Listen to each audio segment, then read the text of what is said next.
Good evening. Happy Monday, everyone. Thank you for joining me. I believe I have people watching. I'm not sure what is going on with my computer and my internet this evening, but it looks like I have people there, but I cannot see comments if you are making them. Oh, hi Sue, hi Thelma, hi Mary. Okay, I'm not sure what is going on with this crazy internet stuff this evening. When I tried to get on a few minutes ago, I couldn't turn off the live video. So let's hope this goes better. It's a Monday, right? Okay, so hopefully this will all proceed forward, and I will try to catch up with comments as I can. I'm not even going to attempt to try to get back into my laptop so I can see the comments. Ugh. Not the way to start off a video on a Monday evening. Thank you all so much for joining me. Hi, Corinne. Tonight is Monday 28th. It is the final Monday of the month, and it is Mystery Monday. Thank you for sharing, Thelma. I appreciate it. So on Mondays, what I like to do is a mystery card where I give you a supply list earlier in the day, but I don't show you what the card is going to look like until we get together for video. And so this evening's card is a fun fold card, and it is a bridge card. And this is the card we are going to be making live on camera tonight. And I have some fun samples for you as well. So we will go ahead and get started, and hopefully the technology will keep up with me. So the first thing you're going to need is a piece of cardstock that is 4 1/4 inches wide by 8 1/4 inches long. And hopefully you've not been sweating all over yours like I am, since I'm nicely stressed out now. So on the long side of your cardstock, on your 8 1/4 inch side, you're going to score at 1 3/8, 2 3/4, 5 1/2, and 6 7/8. And so in case anyone's writing that down, I'll repeat them again, but you can always go back and watch the replay. So that's 1 3/8, 2 3/4, 5 1/2, and 6 7/8. And so we are going to take our bone folder and fold on the score line. And so what I tend to do is fold in towards the middle and then back out. And then I can take my bone folder and run across the entire thing all at one time. And you also will need a piece of cardstock that is 1 inch by 5 1/2, and this is going to make our bridge. So we're going to set that aside for a minute. And you need a piece of Designer Series paper that is 6 by 6. Now, for this particular card, I made a scene since we have our lovely Well Done suite. And we have some beautiful paper, Designer Series paper, that goes with it. You do not have to make a scene with your particular paper. I have some samples where I did not make a scene at all, so I will show you those at the end. And one thing I wanted to share with you, hopefully this is coming across well on camera. The bridge cards actually stand up and they fold flat to mail, which I love. And you can fold it either way, doesn't matter which way. I saw these cards years ago and I put off making them because I thought they were so labor intensive to make. It really scared me. And then when I actually looked up the directions and made one, I thought, are you kidding? I can't believe I haven't made these sooner. So I've made a slightly different variation of this card before. This one is a little bit different. Not by a whole lot, but just a little bit. So let me grab my paper cutter. And we will go ahead and get started with our cutting. If you want to make a scene with your Designer Series paper, if you happen to have this particular paper, you're going to make a strip that's 4 inches tall by 6 inches wide. So I'm just going to turn my paper and cut it so it is 4 inches tall. And I'm going to set aside this 2-inch strip because I am going to need this in a minute. And so to make the panels for my card, my first cut is going to be at 1 1/8 inch.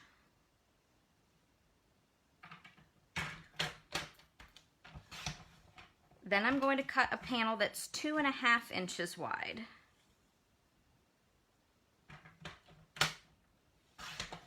And then I'm going to cut 2 strips that are 1 1/8.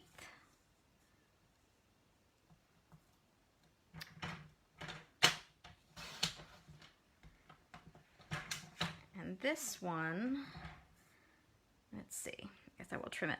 You can trim, you only need to trim a hair off this piece, and you can take a look at your DSP and decide which side you want to cut the little teeny tiny strip off of.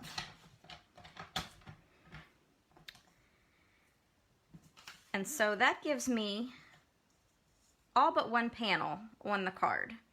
And so what I'm doing, since I can get away with it with this particular piece of paper, I am just going to use this top strip and cut a piece at 4 inches. Gives me a nice little square I can play with later.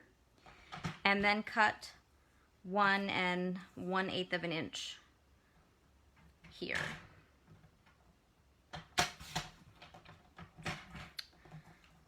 And that's all the cutting we need tonight. So, when I assemble my card, I'm going to lay out my panels here in the order I want them. I'm just going to sneak this one. It doesn't really completely flow with the paper design,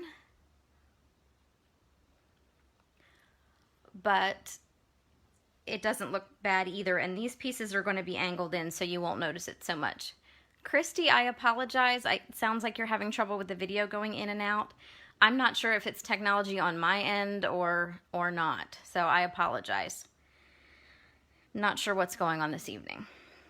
So, here's the most important step when you're putting this card together. The first thing you want to do is take your middle panel, the one that's 2.5 inches wide, and glue that down. That's obviously on the widest panel that you have going. And there's only one trick to putting this paper on the card and keeping the card together. So hopefully you guys are better learners than I am, because I messed it up not once but twice while I was making my samples. So that's panel number 3. You've got your 5 panels across, so that largest one goes on your 3rd panel. Next, you want your pieces of paper for 2 and 3. And so I am going to, hang on a minute, I messed myself up here. There we go. Just attach these panels. And I am using my Stampin' Seal Plus, my new go-to adhesive. It is great for all kinds of projects. Flat projects like cards and scrapbook pages, but also 3D projects as well.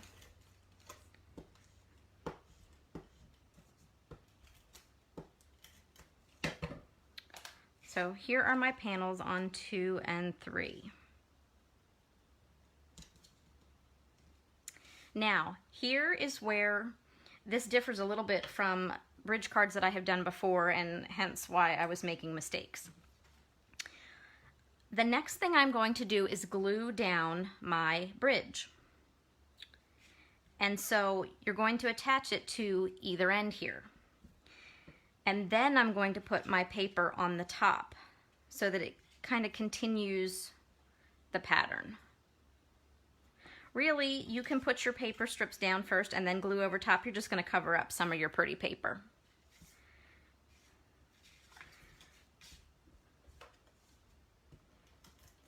So I'm going to put a little adhesive on the end. Remember not to go too high or too far in, because you just want it to attach to this first panel.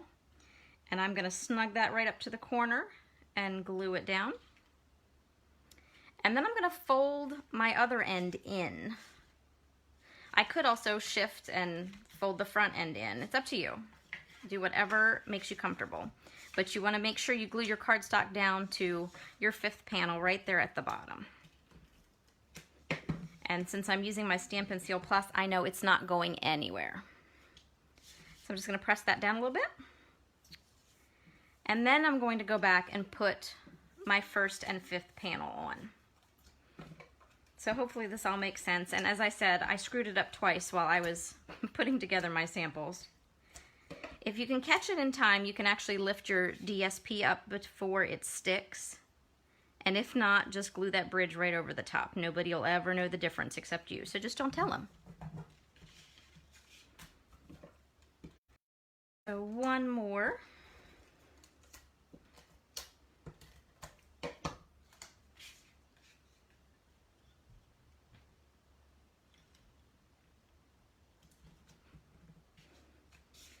And there we go. This is the body of my card. So there it is from the top. And there it looking down at it. So hopefully you can see that they do stand up. So just a few finishing touches. I'm going to put a sentiment on the front, and I'm also going to add a little something to continue the scene here. This is one of the great things about this paper is you can create a scene with it. I thought about doing something with Pampered Pets and didn't quite get to that today. But I did do another scene, which I'll show you in a bit. So another piece of paper from this beautiful Designer Series paper pack has these cute little whales on it, and we have a coordinating whale punch. And so I am just going to use my punch and punch out this cute little whale, little Shamu.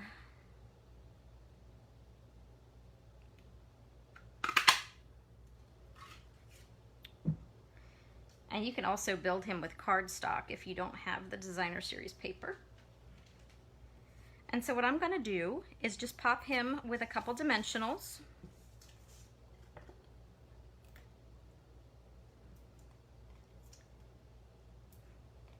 Christy, you'll have to let me know if that video sorted itself out for you.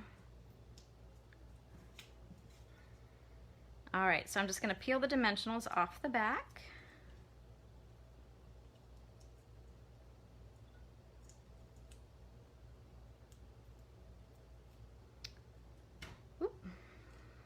And then I'm going to position him on that back panel. And there we go. A cute little addition there. So now for my sentiment. I decided I'm going to make this an anniversary card. And so for my sentiment, I'm using a piece of Whisper White cardstock that is 1x3. And it's specifically that size just because I want it to fit on this front panel and I want to use a certain punch. We have, Christy, I'm so sorry you're still having trouble with the video. Is anybody else having trouble with the video going in and out? I'm going to use our Lovely Labels Pick-a-Punch, and this is a unique punch because you can cut 6 labels total with it. There's 2 different styles of label. I apologize if this gives you awful glare, but one is more straight on the edges and one is more edges. And you can do 3 different widths on each label. It really is multifunctional. And so the largest is 1 inch. So I'm going to slide my paper in here. I'm actually going to cut it before I stamp on it. You can do either one. I'm going to be brave and daring tonight, which I probably shouldn't be given the video troubles I'm having. I've never had that happen with my video before. It was very odd. Usually if I hear anything, any feedback, it's coming from my laptop, not my phone. So I don't know how I was recording and hearing myself at the same time. Very strange. So back to my label, which something did not punch quite right on my label because it looks crooked.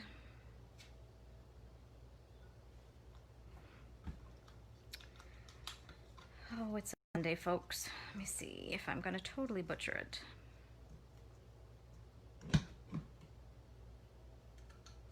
Hold on one second. I'm going to grab another strip of paper here.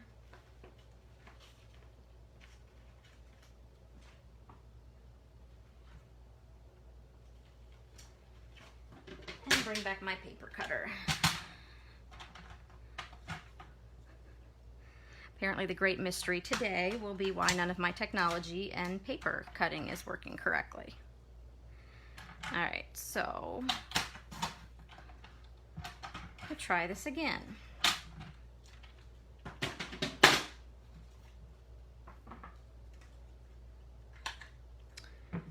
Normally this works first time.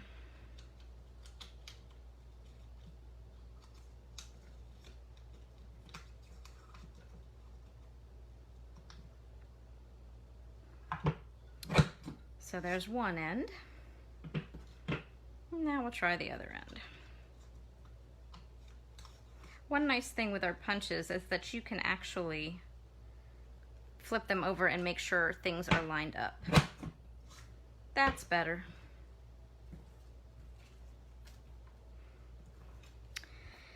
Okay, let's see if I can pull it together now. So for my sentiment, I am using one from the Well Done set that says, "My love for you is bigger than the ocean." And this is a photopolymer stamp set. It's clear. So it does not have that extra cushion on it as the red rubber stamps do. So I need a little extra cushion underneath my paper so that I get a good impression. And again, no CPR on your stamps. Tap gently on your ink pad. And with the photopolymer, you can see if you have even ink coverage on your stamp. So it looks like I do. Oh, and look at that, it's actually straight. I was sure it was going to be crooked. So there is my sentiment, and that was stamped with Pretty Peacock to match the cardstock. And then I want to give it just a little accent, and I brought over some Calypso Coral, and there's this cute little heart that is also part of the stamp set, and I'm just going to put a little heart there in the corner.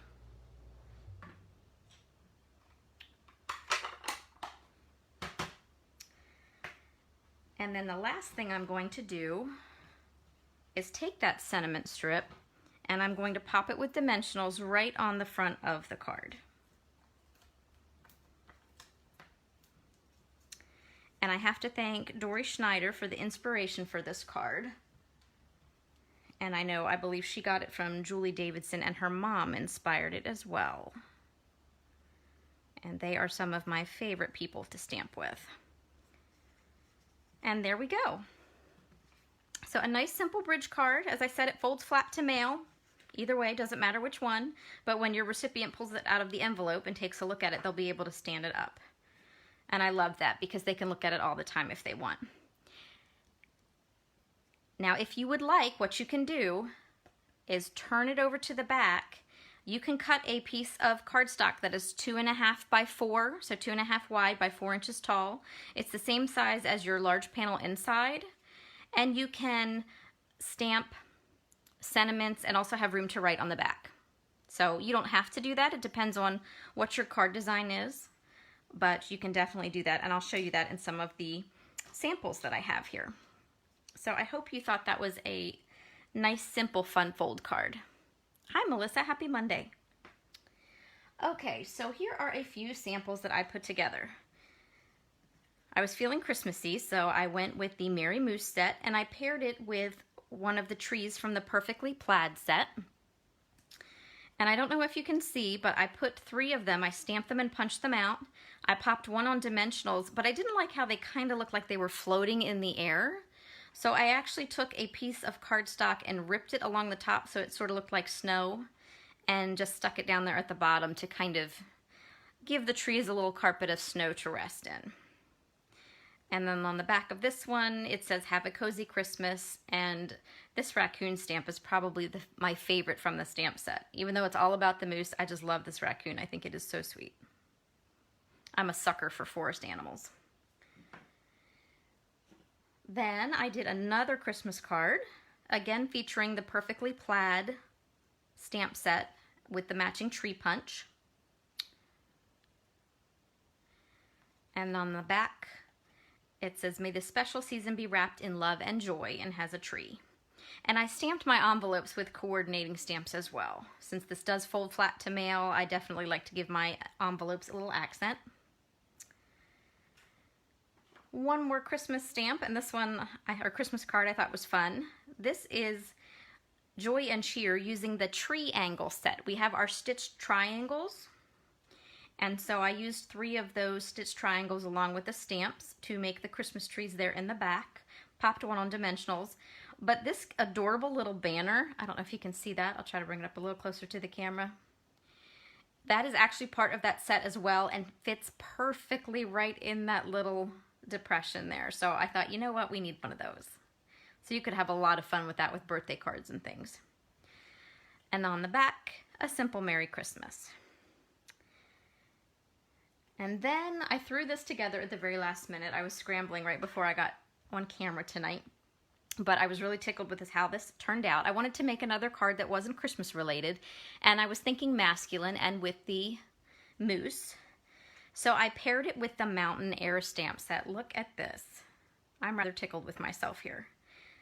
This is actually one of the holiday DSP pieces of paper, but that houndstooth does not need to be used just for Christmas. It could be used any time of year, and I thought it would be perfect for a masculine card.